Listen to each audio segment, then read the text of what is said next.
सर्वदृष्टभयंकरे सर्वदुःखहरे देवी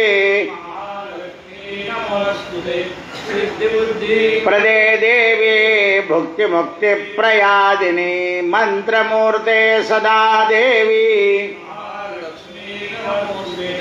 आद्यांतरहिते देवी आद्यशक्ति महेश्वरी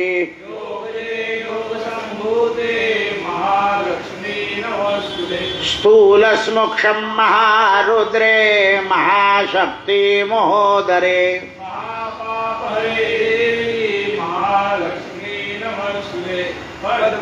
संस्थिते देवी परब्रह्म स्वरूपिणी परमेश्वरी जगन्माता महालक्ष्मीर्नमोस्तुते नानालंकारभूषिते जगस्थिते जगन्माता महालक्ष्मीर्नमोस्तुते यः पठे भक्तिमान् नरः सर्वसिद्धिं प्राप्नोति एककाल पठे नित्यं महापाप विनाशनम् त्रिकालय पठे नित्यं महालक्ष्मीर्भवे नित्यं प्रसन्न वरदा शुभा प्रसन्न वरदा शुभा प्रसन्न वरदा रक्ष रक्ष जगन्माता देवी मंगल चंडिके हर्ष मंगल दक्षे च हर्ष मंगलदायिके मंगल मंगल दक्षे च सदा मंगले देवी सर्वेषां मंगल्याले मंगलाभीष्ट मंगल भूपस्य मंगलाधिष्ठता देवी मंगलानां च मंगले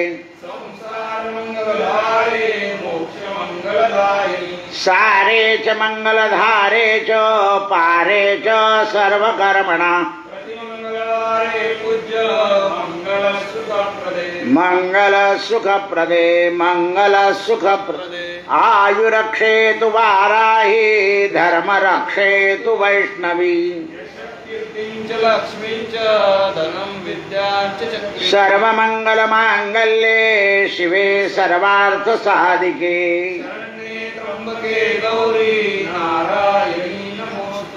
नारायणी नमोस्तुते नारायणी नमो देव्यै महादेव्यै शिवायै सततं नमः नमः प्रकृत्यै भद्रायै नियता प्रणता सुधा अम्बा माता की कुलस्वामिनी एकवीरा माता की जगज्जननी मरिमाता की परशुराम बालाजी की जय नमः पार्वती पतये हर हर महादेव सीताकांत स्मरण जय जय राम जय जय रघुवीर श्री गणेशाय नमः श्री सरस्वत्यै नमः श्री गुरुभ्यो नमो नमः अलंकापुरी पुण्यभूमि पवित्र तिथे नांदतो ज्ञान राजा सुपात्र तया ठविता महापुण्यराशी नमस्कार माझा सद्गुरु ज्ञानेश्वरा ज्ञानेश्वर भगवान की जय। आज मंगळवार अंगारिका चतुर्थी त्याचबरोबर ललिता पंचमी आज आईसाहेबांचं रूप कुष्मांडा चतुर्थीचं आपण आईसाहेबांचं दर्शन घेतलं। मा दुर्गेचं हे चौथं रूप आहे। आईसाहेबांना नाव कुष्मांड का पडलं तर आपल्या मंद हलक्या हसऱ्या चेहऱ्याच्या योगानं हे ब्रह्मांड अंड आहे आणि या ब्रह्मांडाला उत्पन्न करणारी कारण ही भगवती आहे आणि या ब्रह्मांडाला पूरक असं कुष्मांड आहे, म्हणजे भोरकवळं. म्हणून आईसाहेबांना हे भोरकवळं का आवडतं, तर पूर्ण ब्रह्मांड आहे ते. म्हणून आईसाहेबांना कुष्मांड नावानं प्रेरित केलं गेलंय. ज्या वेळेला सृष्टी अस्तित्वात नव्हती, चारीकडे अंधार होता, अंधकार परिव्याप्त होता, तेव्हा देवीनं आपलं ईश्वत्व म्हणजे हास्य केलं आणि हास्याने ब्रह्मांडाची रचना केली.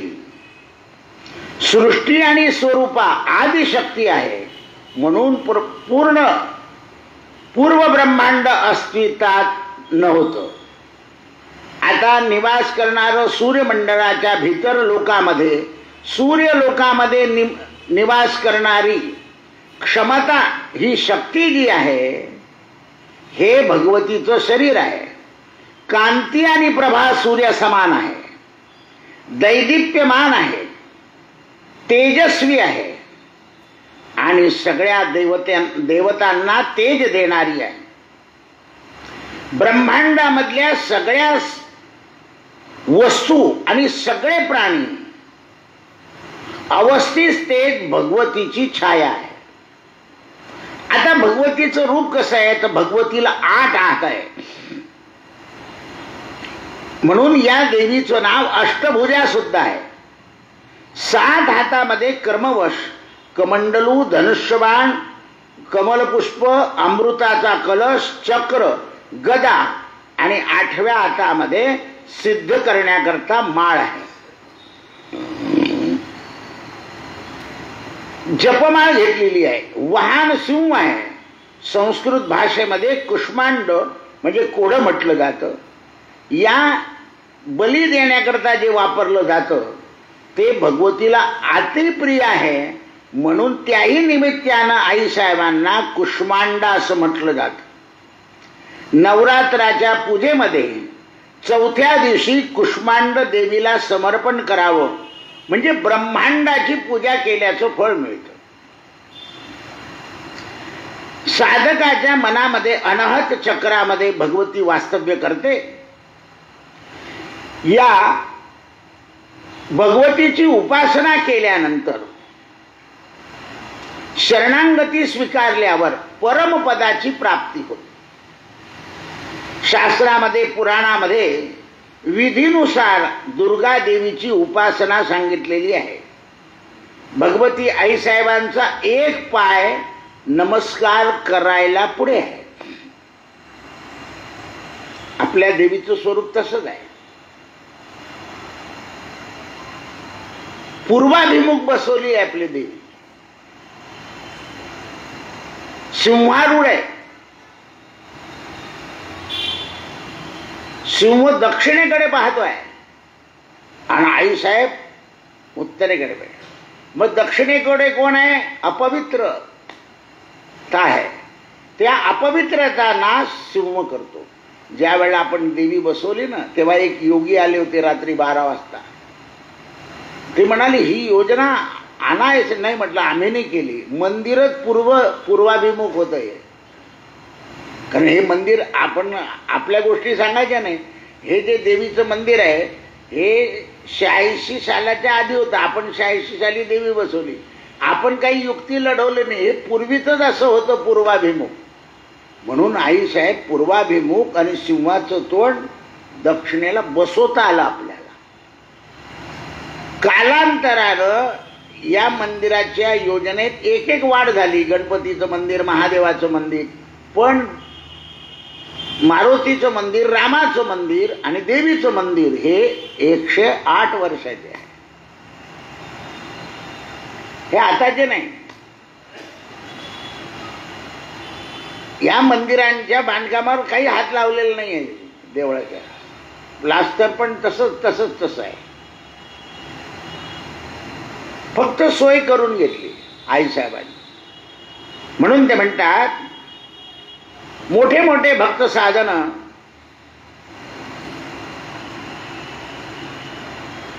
भगवतीची उपासना करतात, भगवती भवसागर पार करून देते आणि आधी व्याधीतून मुक्त करते. कुष्मांडा देवी जी आहे ती आधी व्याधीतून मुक्त करते, सगळी समृद्धी देणारी आहे आणि लौकिक आणि परलौकिक.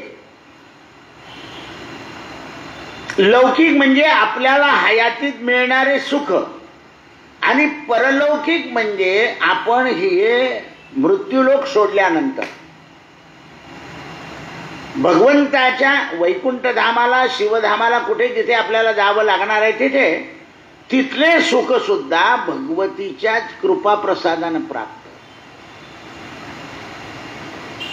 म्हणून देहांते परमस्थानम, देहांतानंतर परमस्थानाला भगवती आपल्याला नेते.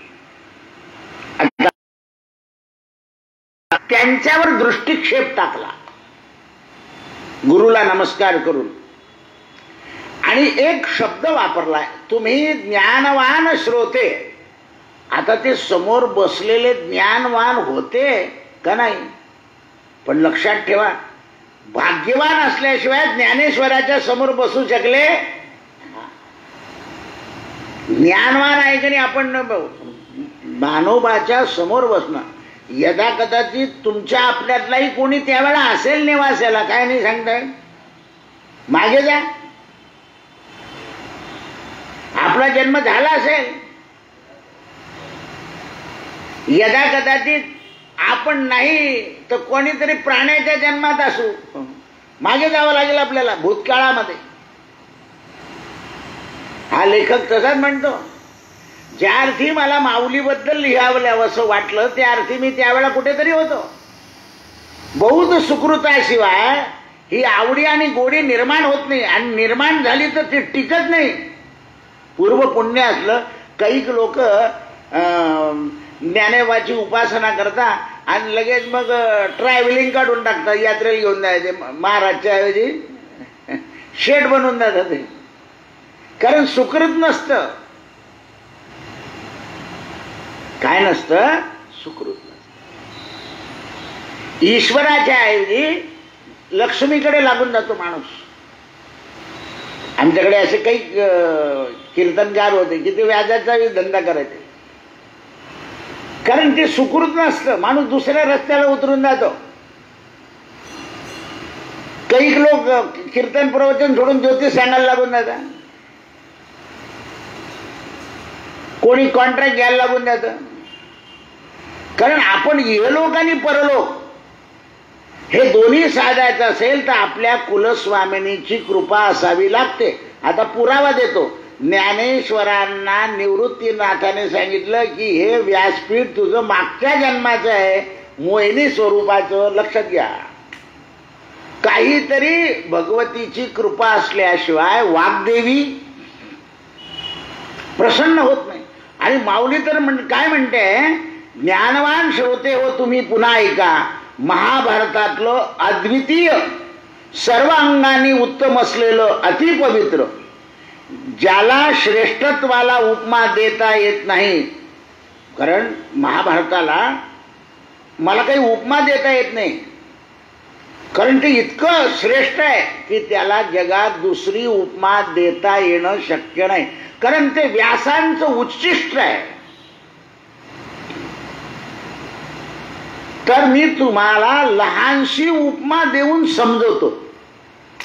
पहा एवढं मोठं कार्य केलंय, पण सांगताना काय सांगितलंय की मी छोटी उपमा देतो. गीता रूपी नवनीत आणि श्रोत्यांना प्रार्थना, विषयाचा ज्ञानविषय घेतला. काय कशावर बोलणार आहे माऊली? गीता रूपी नवनीत म्हणजे गीता रूपी लोणी आणि श्रोत्यांना प्रार्थना केली.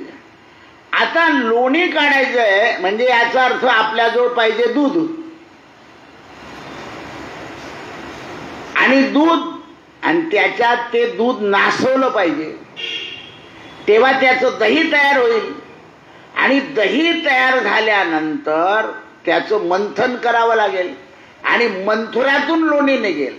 म्हणून व्यासांनी दुर्योधन आणि धर्मराजा हे दोन चांगलं दूध आणि त्याच्यामध्ये दुर्योधन नाही असं चित्र उभं केलं की असे देवाच्या बरोबर हे जन्माला येतील दोन. आता याच्यामध्ये धर्मराजा दूध आहे आणि दुर्योधन दही टाकलं थोडस, ते नासवलं. दुर्योधनाने काय केलं, धृतराष्ट्राची, पंडूराजाची, विदुराची परंपरा नासवली. मग आता त्याच्यात मंथन केलंय कोणी, भगवंताने, आणि त्याच्यातून लोणी काढलं. मग व्यासांनी काय केलं, असं महाभारत लिहिलं आणि त्याच्या मध्यभागी गीता लिहिली. 9 पर्व इकडे, 9 पर्व इकडे, मध्ये गीता. महाभारताच्या युद्धप्रसंगी अर्जुनाला गीता सांगायला भगवान उभे राहिले. भगवंतानी त्याचं मंथन केलं महाभारताचं आणि त्याच्यातून गीता रूपी नवनीत काढलं आणि नवनीत अर्जुनाच्या निमित्ताने तापवलं. अर्जुनाच्या शरीरात गावराने तूप टाकलं. लोण्याला काय करावं लागेल, तापवावं लागेल. अर्जुनाला पहिल्या अध्यायामध्ये तापवलाय, वाटेल ते शब्द वापरले. मला शरणी आहे, भित्र्या, स्वतःची बहीण दिले, मेवणा आहे, भित्रा शब्द वापरलाय, तापवलाय अर्जुनाला.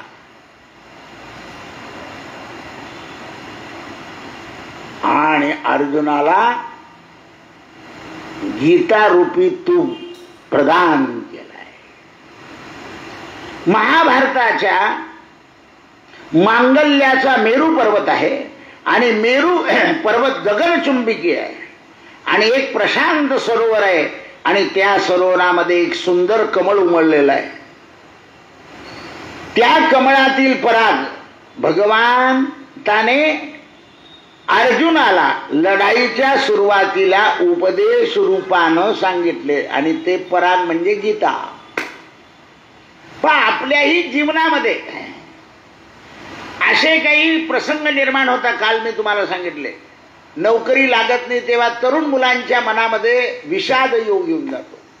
काय करावं, काही काही लोकांना आपल्या योग्यतेप्रमाणे पैसा मिळत नाही ना, त्यावेळेला ते देहत्याग करून टाकतात. त्यांनी जर भगवद्गीता ऐकली असती तर देहत्यागाच्या कल्पना रुजल्या नसत्या.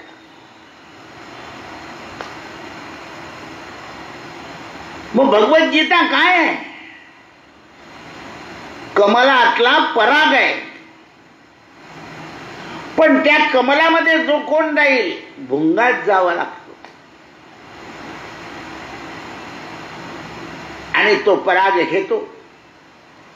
व्यासांच्या बुद्धीने अथांग वेदाचं मंथन करून महाभारताचं नवनीत काढलं. व्यासांनी काय केलं, वेदाचं नवनीत काढलंय आणि ते कथा लिहिली महाभारत.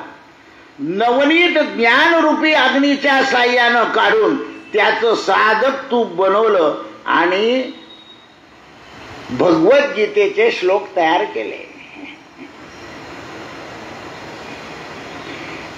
किंवा व्यासांच्या बुद्धीनं मंथन करून नवनीत काढलं.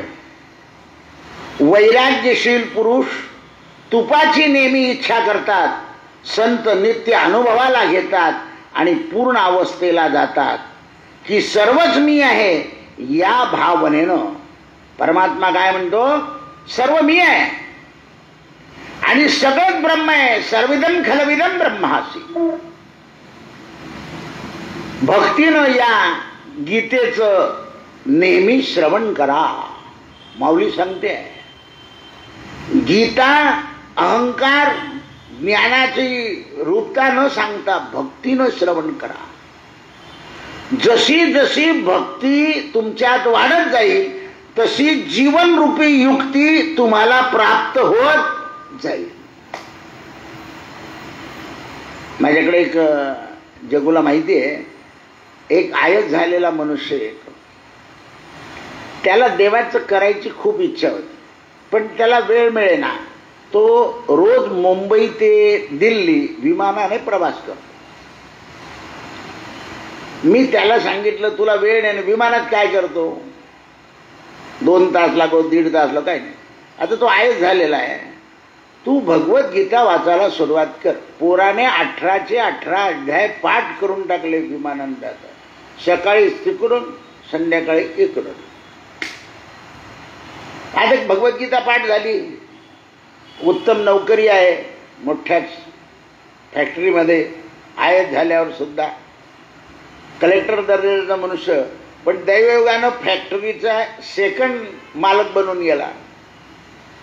मग आता वेळ खूप आहे मालक बनल्यावर, तर भगवद्गीता आणि मनाचे श्लोक दोन्ही दिले त्याला. आणि मनाच्या श्लोकावर इंग्रजी भाष्य लिही म्हटलं. आणि आहेच आहे तो. कालच जगूला फोन होता त्याचा.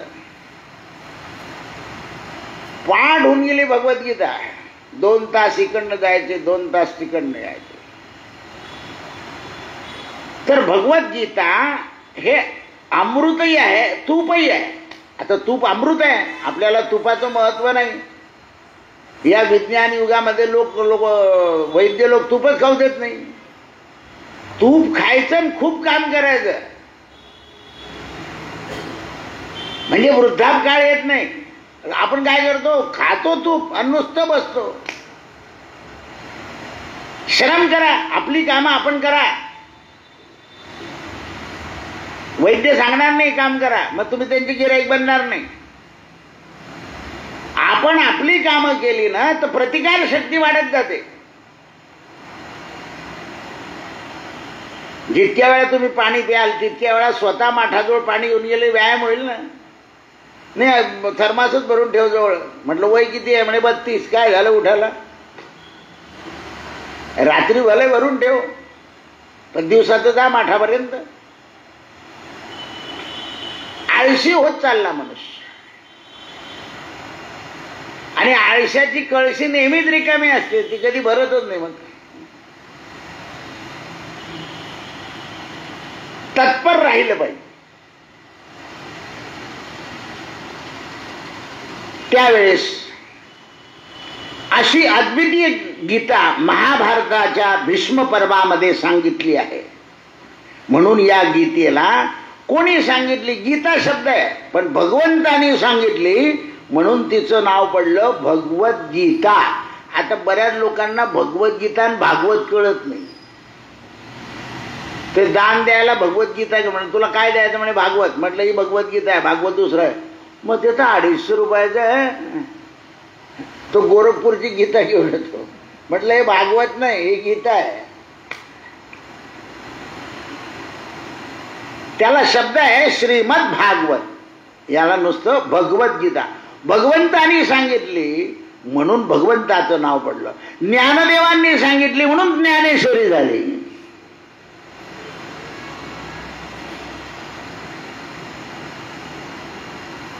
ज्ञानदेवांनी सांगितली म्हणून ज्ञानेश्वरी झाली. आता ज्ञानेश्वरी नाव निवृत्तीनाथांनी द्यायला दिलं. त्याची काही ज्ञानोबांनी भावार्थ दीपिका होती, ज्ञानेश्वरी केली. ते तर गुरुचं काम आहे. म्हणून ब्रह्मदेव आणि प्रत्यक्ष शंकर गीतेची प्रशंसा करतात. गीता सनकादिक ऋषींनी नित्य पाठामध्ये ठेवली आहे. आता तुम्ही दासबोधात गेले तर तुम्हाला बऱ्याच गीता पडतील. कपिल गीता आहे, कृष्ण गीता आहे, पार्वतीची गीता आहे, शिवगीता आहे, रामगीता आहे, लक्ष्मण गीता आहे आणि पिशाच्य गीता पण आहे. ही पिशाच्य गीता भगवद्गीतेच्या वेळेला निर्माण झाली. अर्जुनाला भगवद्गीताचा उपदेश करत असताना मारुती राय अर्जुनाच्या रथावर बसलेले होते. मोठ्या प्रयत्नानं मारुतींना रथावर बसून घेतलंय श्रीकृष्ण अवतारामध्ये भगवंताने. अर्जुन म्हणे अरे महत्वाचा माणूस आहे, बसून घे आपल्या. छल कपट केलं मारुतीशी, भगवंतानी छल कपट केलं आणि छल कपट करून मारुतीला ध्वजावर बसवलं. आणि भगवंतानी जेव्हा गीता सांगितली तेव्हा मारुती राय त्या मारुती रायाच्या बसण्यानं आणि कृष्णाच्या बसण्यानं एकाच्याही बाणानं रथ जळत नव्हता. असं काम होतं. जळतच नव्हतं ना. नाही तर हे तर रथी महारथी असे समोरचे होते का बाणात जाळून टाकतील, पण हे दोन्ही बसलेले होते. त्यामुळे काहीच होईना. मग अर्जुनाला गीता सांगितल्यावर अर्जुन खाली नमस्कार करायला गेला, तेव्हा मारुती रायाने उडी मारली. मी महाराज नमस्कार. पिशाच हो म्हणे, मी गीता सांगताना वरती बसला, सांगणाऱ्याचे वरती बसायचं असतं. तू जर भगवत भक्त नसता तर मी सोडून दिला असता. आता तुम्हाला आम्ही सोडून का देतो? तुम्ही भगवत भक्त नाहीये. केव्हाही वक्त्याच्या व्यासपीठाच्या खाली पाहिजे मनुष्य. तू भगवत भक्त आहे, तुला शिक्षाच देणार म्हणे मी. मारुतीराय म्हणाले सांगा काय शिक्षा? तू पिशाच हो. आता बा एवढं भूत पिशाच निकट नाही यावे. ज्यांचं नाव घेतल्यावर भूत पिशाच जवळ येऊ शकत नाही, यांना पिशाच व्हायची. मोठा माणूस जर चुकीनं वागला ना तर त्याला शिक्षा खूप असते. पण आधी मोठे चूक कबूलच करत नाही तर काय प्रश्न राहिला? ते म्हणतात नाही नाही हम करते बराबर आहे चलो. आणि जो चूक कबूल करतो तो मोठा असतो. मारुतीरायांनी चूक कबूल केली. पिशाच म्हणे माझं पिशाचत्व जाई कसं हे तर सांगा. म्हणे तू जेव्हा दुसऱ्याला भगवद्गीता सांगशील पा, मग हनुमंतरायाने भगवद्गीता सांगितली म्हणून त्याचं नाव पडलं पिशाच गीता. भगवान शंकर स्वतः गीता सांगतात, सनक सनानंद गीता सांगतात, कपिल आख्यानामध्ये गीता आली आहे, राम गीता आहे, कृष्ण गीता आहे, लक्ष्मण गीता आहे. असं सनकादिक रोज भगवद्गीतेचा पाठ करतात. ज्याप्रमाणे शरद ऋतूमध्ये चंद्रचकोरातील कोमल अमृत बिंदू चकोराचे पिलं कोवळ्या मनानं गोळा करतात, त्याप्रमाणे श्रोत्यांनी अंतःकरणात निरइच्छ राहून मी सांगतो ती ज्ञानेश्वरी ऐका. हे आता शरदाचं चांदण लागलं ना तर चंद्र अमृत सावतो आणि चातक पक्षाचे पिलं असे तोंड आ करून राहतात आणि मग ते बरोबर त्यांच्या तोंडात पडतं. जसं आपल्या दादरीचा पोघा असतो बघा, तर हे चंद्राचे गुण जे आहे त्याचे बारीक बारीक तुषार पडून जातात त्या दादरीच्या पोघ्यामध्ये आणि नंतर मोत्यासारखी दादर तयार होते. पांढरी स्वच्छ असते बिलकुल आणि गुळचट असते. त्याच्यामध्ये चंद्राचा गुण असतो. कोजागिरी पौर्णिमेनंतर ज्या ज्या फुलांमध्ये चंद्राचे गुण पडतात ते फळं गोड लागतात. पहा तुम्ही, आता आपण केळ खातो आणि हेच केळ कार्तिकी एकादशीला खा, गोडी वाढलेली आहे. तर हे चंद्राचे गुण पडतात त्याच्यामध्ये. गव्हामध्ये जे जे धान्य येतं, जे जे फळभाज्या पालेभाज्या येतात त्याच्यात अमृत येतं. तुमच्या भाषेमध्ये व्हिटॅमिन. पण तुम्ही काय करतात, अमृतावर केमिकल मारून ठेवतात. इतके मारायचं असेल तर थोडं मारा ना, इतकं मारतात. पहिला फेरा, दुसरा फेरा, तिसरा फेरा. ऋषिकेश कीर्तनाला जात होता बघा मध्ये, तर खेडेगावचे लोक अजूनही त्यानं ब्राह्मणाला द्यावं, ब्राह्मण कीर्तनकार लगेच त्याला देतात. तर तो शेतकरी पत्नीला म्हणे दादाच्या घरी पाठवू नको हे भेंड. नाही का बरं, याच्यावर फवारे जास्त मारले. ही मिरची देऊ नको, शिमला गावठी मिरची दे. आपण ब्राह्मणाला वाईट देतोय याचं पाप लागेल ते शेतकऱ्याला समजलेलं होतं. हा आला घरी तसं म्हणून दादा त्यांना बस म्हणे, अरे त्या लोकांना प्रेम आहे, त्यांना माहिती आहे ब्राह्मणाला द्यायचं का याचं ज्ञान आहे. दिले नाही त्याने. लक्ष ठेवा, तो दोन्ही भागात कीर्तनाला फिरला ना तर तिथून येताना त्याला लोक द्यायचे. ते बाकीचे कीर्तनकार म्हणे आम्हाला नाही देते म्हणे, तुम्ही ब्राह्मण नाही आहे. ते ज्ञान असतं ते, कारण ते द्यायची सवय आहे. अमृत स्वर्गातून पडतं, पण मानव आपल्या बुद्धीनं त्या अमृताला खराब करून टाकतो. जसं उत्तम दूध तापवावं त्याच्यात मिठाचा खडा पडावा, त्याप्रमाणे मानव माऊली तेच म्हणते, तुम्ही सगळे श्रोते जन भक्तीने ज्ञानेश्वरी ऐका. काही लोक म्हणतात ज्ञानेश्वरी काही उद्बत्ती ओळाचा ग्रंथ नाही आहे. प्राध्यापक शिकवतो बघा शाळेत, ते काही रेशमी वस्त्रामध्ये गुंडाळून ठेवण्याचं वस्त्र नाही, ते तत्वज्ञान आहे. अरे भाऊ, कोणतं त्या ज्ञानेश्वरांनीच सांगितलंय, त्या भगवंताने सांगितलंय की भक्तीने श्रवण करा. भक्तीने श्रवण करा. म्हणून तुम्ही शब्दाचा अर्थ सांगून टाकाल, पण शब्दामधून भावना प्रकट करू नाही शकणार.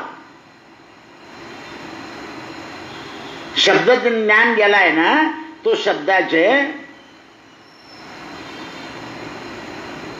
अर्थ सांगून टाकाल, पण शब्दामधून भावना निर्माण केली पाहिजे. मना पावना भावना राघवाची. माऊली म्हणते भाव वळे आकळे एरवी ना आकळे. एरवी शब्द घालून गेलाय.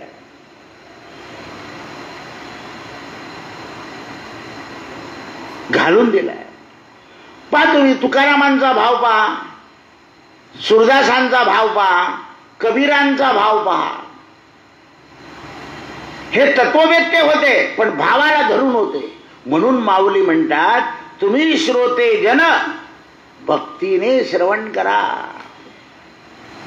कारण सनकादिक ब्रह्मदेव आणि शंकर हे भगवद्गीता प्रेमाने वाचतात.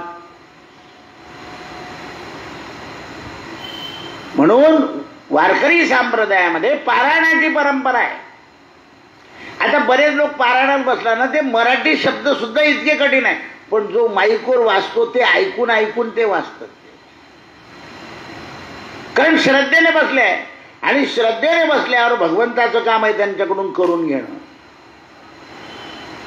जसं शिक्षकांचं काम आहे, जोपर्यंत शिकवण्या नव्हत्या ना तोपर्यंत शिक्षक विद्यार्थ्यांकडून करून घ्यायचे. शिकवण्या निघाल्या, करून घेण्याचं काम संपलं. जसं सिव्हिल हॉस्पिटल म्हटला डॉक्टर, तिथे तपासतो ऑनररी जाऊन, आणि मग नंतर नाही इथून फरक पडला तर माझ्या हॉस्पिटलला येऊन भेटा किंवा संपर्क साधा. तसं होऊन जाते. रोगी बरा करायचा असेल तर कुठलाही टेबल असो, पण मध्ये आडवा कोण येतो? स्वार्थ. ज्ञान सांगायचं असेल म्हणून आपल्या कायद्यामध्ये असं आहे, तुम्ही कुठेही काम करत असलात आणि जर तुम्हाला दुसऱ्याला ज्ञान द्यायचं असेल तर तो अधिकार आहे तुम्हाला ज्ञान द्यायला. कोणी तुम्हाला मज्जाव करू शकत नाही. अनादिकालापासून आहे.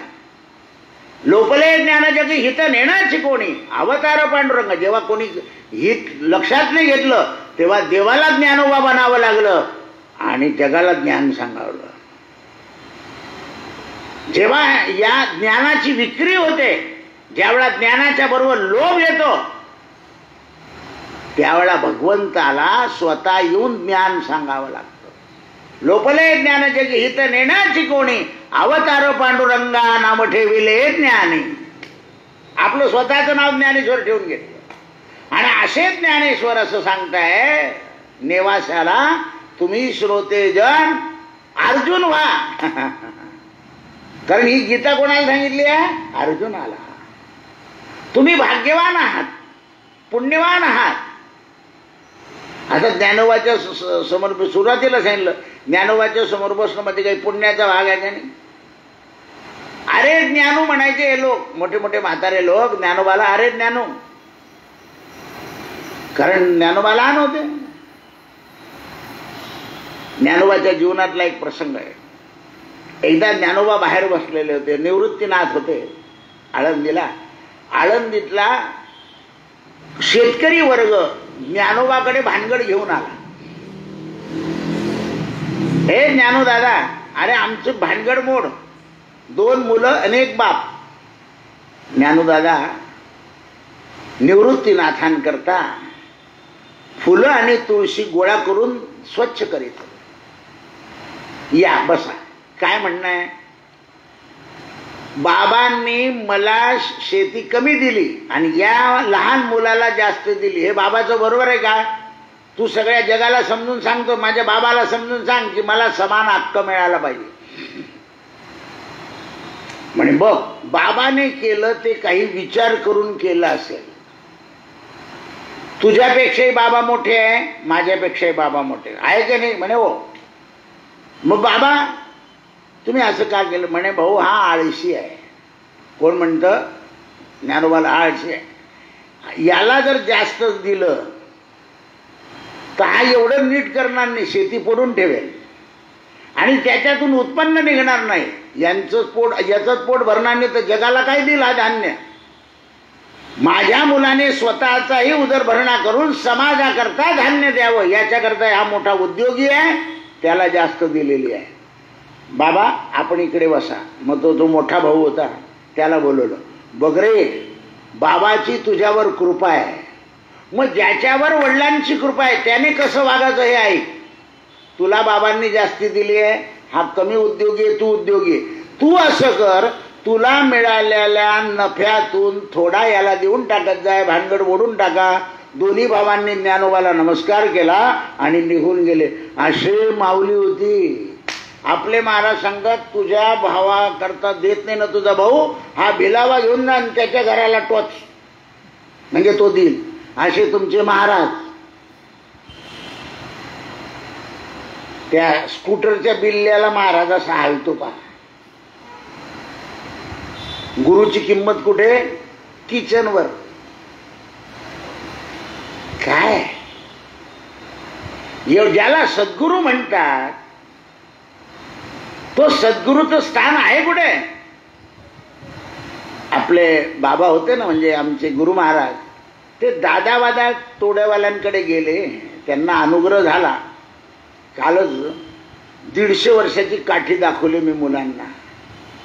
म्हणजे गेला 150 वर्ष झाले. बाबांनी काही वर्ष वापरली, आता बाबा जाऊन इतके वर्ष झाले आणि त्यांच्या गुरु महाराजांनी त्यांना दिली होती. तर बाबांनी त्यांच्याजवळ फोटो मागितला. आता कालांतराने मागतो मनुष्य असा बाबा. तर त्या तोडवाल्या महाराजांनी बाबांना असं सांगितलं होतं, समर्थांचे जे फोटो आहे त्या फोटोला जे धुळीकण लागतील त्या कणामध्ये मी आहे म्हणे. म्हणजे समर्थांचा फोटो तुझ्याकडे असेल, तुझ्या घरातली धूळ त्याच्यावर उडेल फोटोवर. तुम्ही रोज जरी पुसला तरी थोडीफार धूळ उडते. त्या पायाच्या जवळ जो मातीचा कण असेल तिथे मी आहे. आता तर महाराजच फोटो विकतो आपल्या डिजिटल. लक्ष द्या. काय माणसं होती भारतातली रत्न.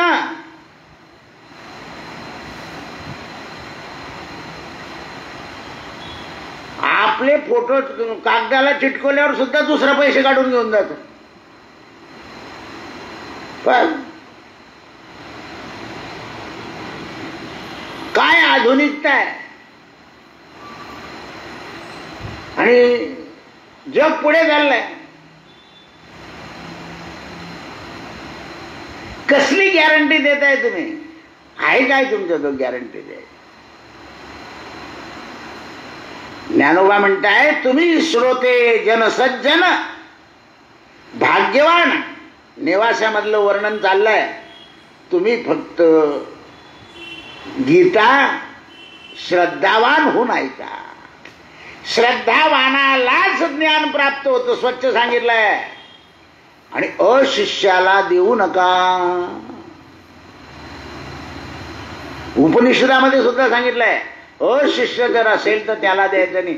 जसा व्यसनी मुलाला मनुष्य प्रॉपर्टी कमी देतो कारण तो वाया घालवतो, उद्योगवानालाच दिलं पाहिजे. आता बा मध्ये गरीब लोकांना गाई वाटल्या ना, आता त्यांच्याजवळ ते गाईला चारा घालायला पैसा पाहिजे, त्यांना बकऱ्या द्या ना. बकऱ्याचा पाला कुठूनही आणता येतो आणि बकरीचं पोट भरतं. बरं, एक बकरी 6 महिन्यामध्ये व्याते, 4 पिलं देते, वर्षातून 8. त्यांना गायी दिल्या, त्या चारा मिळेना, शेवटी त्यांनी गायी विकून टाकल्या. कोणाला काय द्यावं हेही समजलं पाहिजे, त्याची परिस्थिती पाहिजे ना गाईला पोसायची. उद्या तुम्ही म्हशी वाटल्या, म्हशीला पोसायची त्याच्याजवळ शक्ती पाहिजे. श्रीमंत 50 किलोमीटरवर दूध पोहोचवू शकतो, गरीब पोहोचवू शकणार नाही त्याच्याजवळ असलं तरी. त्याला युक्ती येणार नाही. बरं, गावात कोणी घेतलं तर त्याला पैसा देणार नाही. देशील तर दे, नाही तर द्यावा. मग कोणाला काय येऊ जावं? माऊली सांगते, तुम्ही सगळे श्रोते सज्जन भाग्यवान आहात की गीता ऐकायला बसलेले आहात. तुम्हाला भगवद्गीतेचा भावार्थ मी सांगणार आहे. जो गूढार्थ आहे त्याचा भाव तुम्हाला सांगणार आहे. हे श्रोते हो, तुमचं मनाचं सामर्थ्य वाढवा. हो, श्रवण करताना आपल्या मनाचं सामर्थ्य वाढवलं पाहिजे. बरेच लोक श्रवणाला बसतात पण झोपाच घेतात आणि सगळं प्रवचन झाल्यावर कधी काही विचारलं तर त्यावेळेला का नाही डास फार त्रास देत होते. संपलं.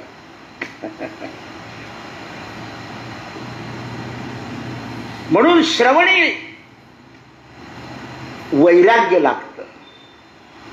श्रवण करायला सुद्धा वैराग्य लागतं. वैराग्याशिवाय श्रवण घडत नाही. आता तर लाखो लोक असतात ऐकायला. लोकांना वाटतं काळ सुधारला, काळ सुधारला, आणि खोटे वाउचर करतात. जग काही करो, आपण खोटं करायचं नाही. अरे 55 वर्षाचा बुवा आणि 65 वर्षाचं सर्टिफिकेट चाललंय एसटी मध्ये फुकट. देवाची द्वारी वाक्षण भरी तेणे मुक्ती चारी साधिल्या. श्रीमंत माणूस, पैसे आहे जवळ, तो बी म्हणतो मी झाला ज्येष्ठ नागरिक, कंडक्टरची भानगड. म्हटलं मग ते कुठे तुमचा आधार कार्ड? घरी राहून गेलं. हा, मग का तुम्हाला ओळखत नाही? तो म्हणतो आधार कार्ड द्या. हा 3.5 रुपयाकरता वाद घालतो आणि 3.5 पैकी जमीन आहे. पहा तुम्ही, राहून गेले ना, आपल्याला देऊन टाकणं पूर्ण तिकिटाचे पैसे. काही काही लोक म्हणतात ना एसटी सुधारलीच नाही. अरे सगळे फुकट बसतात, तिला सुधारून करायचं तरी काय? तुम्हाला आधुनिकता पाहिजे. जगात आधुनिकतेला द्रव्य लागणार आहे. म्हणून ते म्हणतात तुमच्या मनाचं सामर्थ्य जसं सूर्योदय होता बरोबर झाडांचे पानं, कळ्या आणि फुलं उमलाला लागतात, तसं तुमच्या कानावर भगवत गीता पडली की तुमचं मन असं उमललं पाहिजे. प्रसन्न वदनम ध्यायेत सर्व विघ्नोपशांतये. तुमचं मन प्रसन्न झालं पाहिजे आणि सगळे तुमच्या मनातल्या शंका कुशंका या निघून गेल्या पाहिजे. मन करारे प्रसन्न, मन करारे प्रसन्न, मन बंधन मोक्षासी कारण. बंधनाला आणि मोक्षाला मन कारण. आम्ही एकदा काशीला गेलो होतो मागे. ते काशीला गेल्यानंतर विद्वानांची पूजा अर्चा झाल्यानंतर अशीच चर्चा झाली. तर ते म्हणाले, म्हटलं महाराज हा संसार सुद्धा काही वाईट नाही. आपण असं समजतो आपल्या मनाप्रमाणे संसारामध्ये सुद्धा मंथन आहे. म्हटलं जसं देवानं समुद्र मंथन करून 14 रत्न काढले तसे संसारामध्ये सुद्धा रत्न आहे. पहा म्हटलं तुम्हाला मुलगा झाला, पुत्र रत्न, कन्या रत्न. आता तुमच्या गारगोट्या निघाल्या त्याला आपण तरी काय करणार?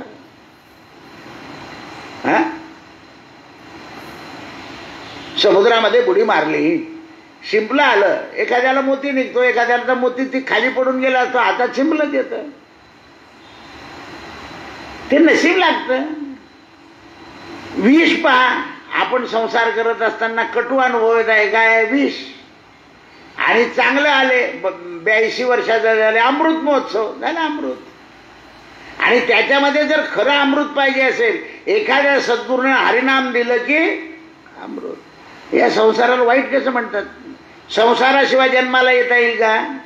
म्हणजे नाही. मग त्या संसाराला वाईट कसं म्हणाल? चांगलं आहे. आता आपल्या प्रारब्धाने आहे तसा आहे. भगवंताच्या प्रारब्धामध्ये सुद्धा सत्यभामा होतीच, रुक्मिणी पण होतीच, राधा पण होतीच. विचार करा. हलाहल विष शंकरानं पचवलं, तसं संसारातले काबाळ कष्ट नातेवाईकांचे अनुभव पचवून घ्यायचे. कोणालाच सांगायचं नाही की माझं साडू लुच्चा आहे. बुडल असेल त्याने एकदा सोडून द्यावा, पुन्हा ते त्याशी व्यवहार करू नये. संबंध ठेवावा पण व्यवहार करू नये. लग्नाला जावं, लग्नाला बोलवावं, तो सांगा ना. अनुभव तर येणारच. पण अक्रूर किती भगवत भक्त होता, पण तो जो सूर्यमणी होता तो अक्रूराने देवाला सांगितलं नाही माझ डोळे. शेवटी सुदानव्याला मारलं तेव्हा तो कबलला. वंदन भक्तीचे आचार्य होते अक्रूर. मग देवाने का अक्रूराला सोडून दिलं, हाताशी धरला, जा काम कर माझं. उद्धवालाही हाताशी धरला, अक्रूरालाही हाताशी धरला. महाभारताचं काम केलं. संसारात करावं लागतं. पत्नीशी कसं वागावं कृष्णाने कसं शिकवलं बघा. सत्यभामेचे वडील वारल्यावर अर्जुनाला म्हणे चालतं लवकर ती येईल घ्यायला. तो सत्यभामा अर्ध्या रस्त्यातच भेटली. तो भगवंत रथाच्या खाली उतरून रडायला लागले, अरे बापरे आता मला कोणी नाही, मला सांभाळणारा माझा सासरा गेला. सत्यभामा म्हणे असे काय रडतं? मग म्हणे आता त्यांच्याशिवाय कोण होतं, मग त्यांच्यावरच मी द्वारका सोडून जात होतो, त्यांचं फार दरारा होता. सत्यभामा अर्जुनाला म्हणे अर्जुना इथं फार दुःखी झाली, यांना घेऊन जाय परत हस्तिनापुराला. भगवान म्हणे चाल लवकर. कसे सटकले बा तिच्या कचाट्यातून. हे शिकवत आहे भगवान. आपण याच्यातलं काही घेतच नाही. सत्यभामा देवाला काहीच किंमत देत नव्हती. मग देवाने काय केलं, द्रौपदीकडे आणलं रथामध्ये बसून. आणि द्रौपदीला पाहायचंच होतं सत्यभामाला. रुक्मिणीला लवकर दाखवलं नाही. रुक्मिणीला समंतक पंचावक तीर्थावर द्रौपदी दाखवली, पण सत्यभामेला त्याच्या आधी. कारण सत्यभामेला सुधरवायचं होतं देवाला, म्हणून सत्यभामेला घेऊन आले. वनामध्ये द्रौपदी बसलेली झाडाखाली, 5 पतींना फळं बिळं दिलेली. आणि तेवढ्यात दादा आला म्हणून द्रौपदी उठली. सत्यभामाचा हात धरला देवाने. रथातून खाली उतरल्या बाईसाहेब. मग आल्या, देवाने आसन टाकून दिलं, बसल्या द्रौपदीजवळ. आणि भगवान धर्मराजाकडे गप्पा गोष्टी करायला चालले गेले. द्रौपदीने फळं दिले वहिनीला खा. आता हिला सोन्याच्या ताटात खायची सवय, ती मातीमध्ये कशी खाईल, पळसाच्या पानावर. पण खाल्लं नाही. मग आत्ताच आली खाऊन एवढं अहो बाटलीतलं 8 दिवसाचं पाणी पिता. पण कोणाच्या घरी सत्यनारायण गेलं तर पाणी प्यायला नाही. ते बाटलीतलं पॅक पाणी पितात. ते थांबसप आमसप असे उजार असतात. ते काय कमाल आहे लोकांची. देवळातलं तीर्थ चालत नाही, पण बाटलीमधलं पाणी चालतं. आता भाग्यहीनाचं असंच असतं. अकाल मृत्युहरणं सर्व व्याधी विनाशनम विष्णुपादोदकं तीर्थं जठरे धारयाम्यहं. प्रथमं कायशुद्धी च द्वितीयं पापनाशनम तृतीयं मोक्षदायं च विष्णुलोकं गतस्तदा. आभेगाला मिळेल तरी कसं काय तीर्थ. भाग्यवंताच्या घरी पूजा अर्चा.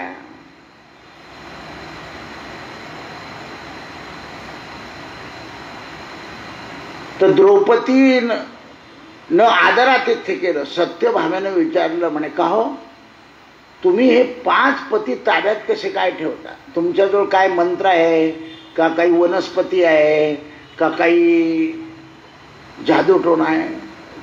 द्रौपदी म्हणे नाही, काहीच नाही. मी या 5चे दिवस माझे वाटलेले महिने प्रत्येकाला प्रामाणिकपणे सगळं हातात देते, सेवा करते, म्हणून हे माझ्या ताब्यात आहे. असं असतं का म्हणे? देवाने सांगितलं चला सत्यभामे चालायचे आपल्याला. तो सत्यभामा पटकन उठली, आपलं आसन गोळा केलं, आपलं जवळ ठेवलं, बरोबर आली. देवाचा रथ झटकला. देवाला म्हणे तुम्ही बसा आधी. भगवान म्हणे 1 तासात ताईचा कोर्स पूर्ण झाला. मला हिला बसवावं लागत होतं. बऱ्याच बाया माणसाने गेट उघडल्याशिवाय गाडीत बसत नाही, ड्रायव्हरनं उघडलेलं त्यांना चालत नाही.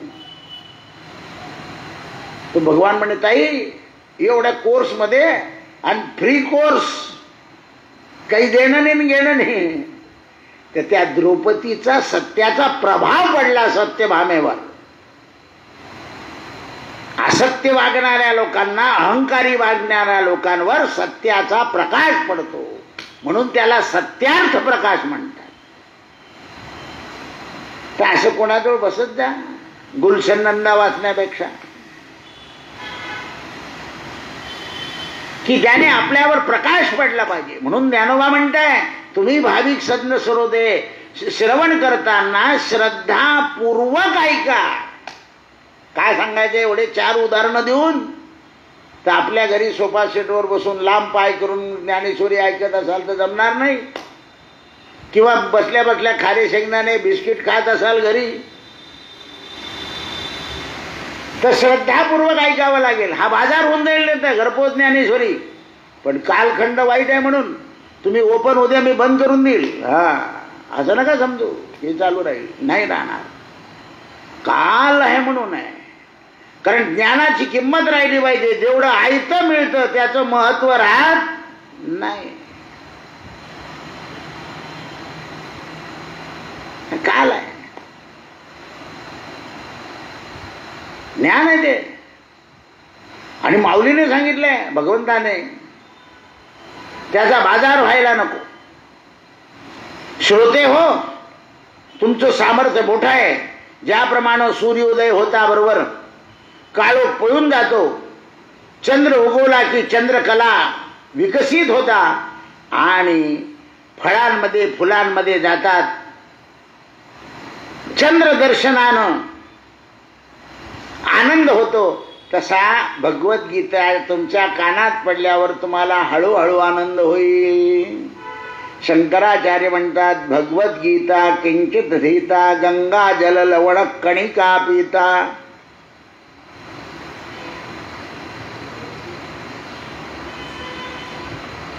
अशा प्रकार ज्ञानदेव म्हणून थांबले आणि श्रोत्यांकडे भावपूर्ण दृष्टीने नमस्कार केला. स्वतः भावपूर्ण झाले आणि सगळ्या श्रोत्यांना भावपूर्ण केलं.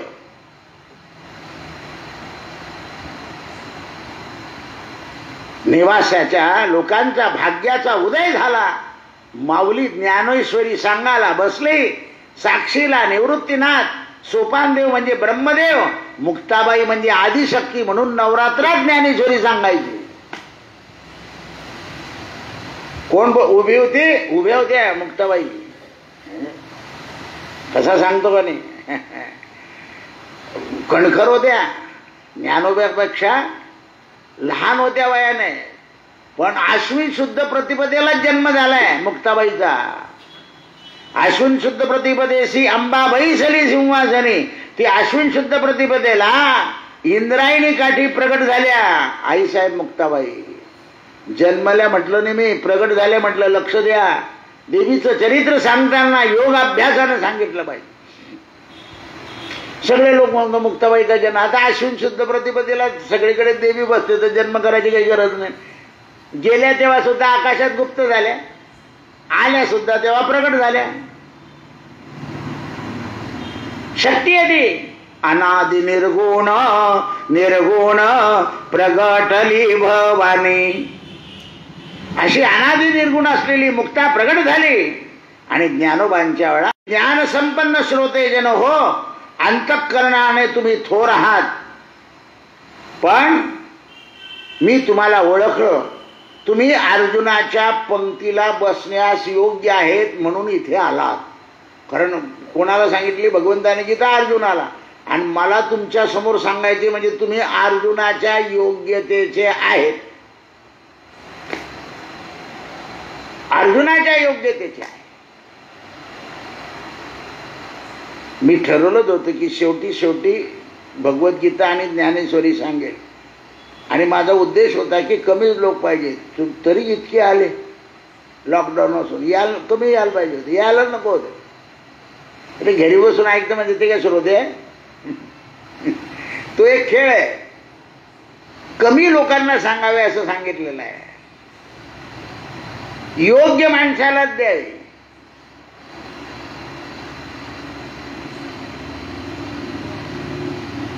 अशिष्याला देऊ नये, कारण जो देवालाच मानत नसेल.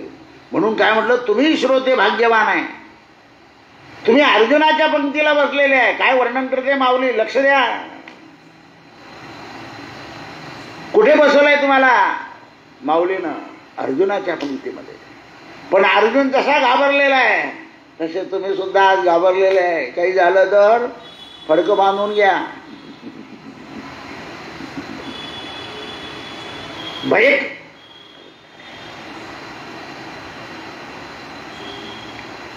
त्यावेळेस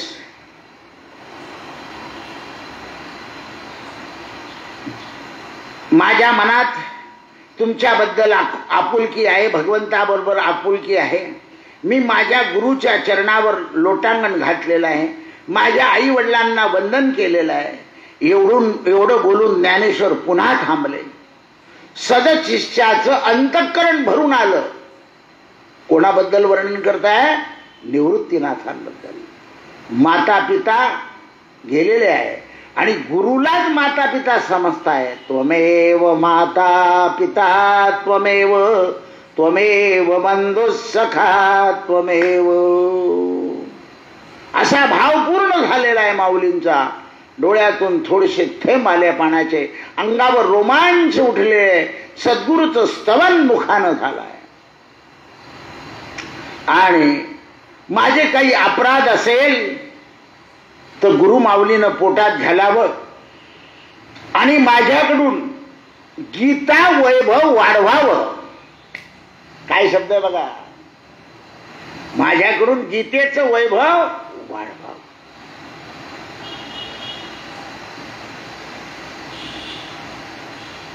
अशा प्रकार हे काम माझ्याकडून झेपवणारं नाही आहे, पण गुरुच्या आज्ञेने मी धाडस करतो आहे.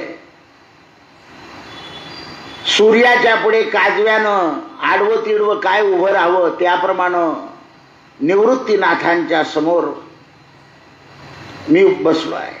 सद्गुरु कृपेनं गीतार्थ सांगत आहे असं बोलायला सुरुवात केली. कोणाच्या कृपेने? सद्गुरूच्या कृपेने. मी गीतेला कोणती उपमा देईल हे शोभून दिसेल. मला एक वेळ असे वाटते की गीता हे महासागर आहे. गीतेच्या अथांग महासागरातून संपूर्ण मंथन माझ्या हातून होईल का असा माझ्या मनामध्ये थोडा संशय आहे. मी एवढे साहस करीत आहे. टिटवीनं आपल्या चोचीनं समुद्रातला आघात पाणी मोजण्याचा प्रयत्न करावा, तसा ह्या गीता महासागरातून मला किती काढता येणार आहे. आकाशाच्या कसोटीला मारण्याकरता मनात आणणाऱ्या आकाशापेक्षा मोठे असायला नको का? गीता ही महासागराची उपमा दिली आहे, पण आता वाटते गीता ही महासागर नसून गीता हा उंच उंच भव्य अक्षय फुलाने डवरलेला मनोहर परिमल पारिजातक वृक्ष आहे. आता दुसरी उपमा दिली पारिजातक वृक्षाची. ते झाड जसं पारिजातकाचं फुलाने भरतं तो सकाळपर्यंत असं होऊन जातं. ते आणि ते असं झालं की फुलं त्याच्यापासून आपोआप आपोआप आपोआप खाली गेले. सुलक्षण बाई काय करते, रात्रीच त्याच्या खाली उपरणं टाकून ठेवते, नाही तर पेपर टाकते, चार बाजूला दगड ठेवते आणि ते फुलं आपोआप सकाळीच गोळा करून घेते.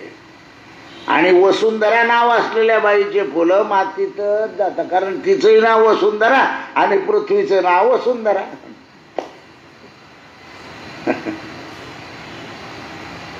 म्हणून दारापुढे असलेलं पारिजातकाचं झाड, त्याची फुलं, त्याचा सुगंध, त्याचा आनंद आणि ते गोळा केलेले फुलं, श्रीकृष्ण शरणम मम, श्रीकृष्ण शरणम मम, देवाला वाहण्यात विशेष आनंद. कसे दिसत आहे फुलं पडलेले, विशेष आनंद आहे.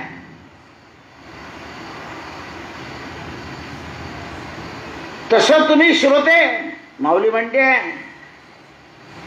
याच्यातून जे फुलं पडतील ते तुमच्या कानात जातील आणि कानात जाऊन मनात आणि हृदयामध्ये असा असा काही सुगंध सुटेल की जसा पारिजातक वृक्षाला वारा लागावा आणि तो वारा दूरपर्यंत पारिजातक वृक्षाचा सुगंध घेऊन वाहतो, त्याप्रमाणे या भगवद्गीतेतलं, ज्ञानेश्वरीतलं वाङ्मय तुमच्या कानामध्ये जाऊन कैक वर्षानुवर्ष तुम्हाला ते आनंद देवो.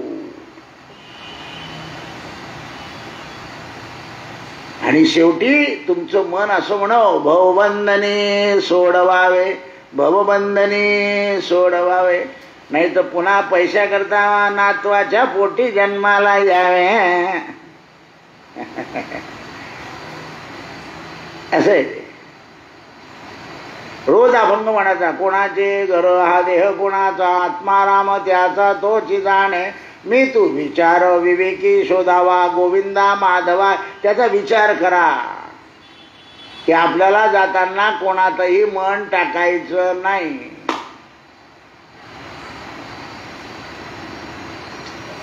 गीता महासागराची उपमा दिली असं वाटतं, पण गीता महासागर नसून गीता उंच उंच आहे. खरं म्हटलं तर गीताचा अर्थ सांगणं माझ्या शक्तीबाहेर आहे, कारण गीतेची थोरवी भगवान शंकर पार्वतीला सांगताना म्हणतात, पार्वती माझी ही पात्रता गीता सांगण्याची नाही आहे. देवा, रोज आपण कोणत्या विचारात मग्न असतात. शंकर हसून म्हणाले, देवी तुझं सौंदर्य जसं रोज नित्य नवीन वाटतं, त्याप्रमाणे रोज गीता सांगायला गेला तर त्यात रोज नवीन नवीन अर्थ निघतो. आता पार्वतीला असं का बोलले शंकर? काही काही लोक इथे म्हणतात की शंकरानं पार्वतीची स्तुती केली आपल्या पत्नीचं. नाही, तसं नाही आहे. पार्वती ही तत्व आहे, रोज वेगवेगळं आहे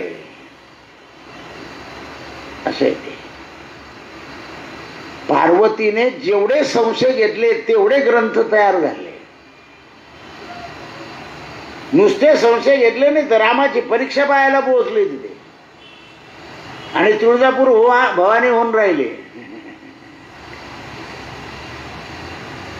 सगळ्यांमध्ये, सगळ्या देव्यांमध्ये पार्वती ही हुशार आहे, कारण तिने तप केलाय.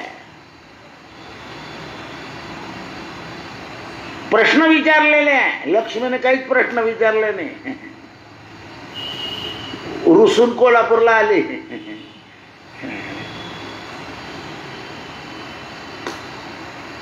त्याचे कारण आहे, पार्वतीने तप केलाय, तपामुळे शुद्धी झाली आणि म्हणून ज्ञानाचे प्रश्न निर्माण करता आले. अशा प्रकारे गीतेत सौंदर्याची खाण आहे.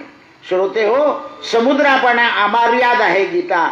वेदाचा अर्थ म्हणजे योगतंद्रीमध्ये गीता आहे. हे सर्वेश्वर मानवांचे अवतार जागोजागी झालेले. अर्जुनाला जीवनदान देण्याकरता गीता आहे, कारण अर्जुन मरणाच्या गोष्टी करतोय. मला मरायचं, मला राहायचंच नाही, मी पळून जाईल. अशा अर्जुनाला भगवान उद्यापासून जागृत करणार आहे आणि माऊली लोकांना म्हणजे आपल्याला जागृत करणार आहे. पुंडली वरदा हरी विठ्ठल श्री ज्ञानदेव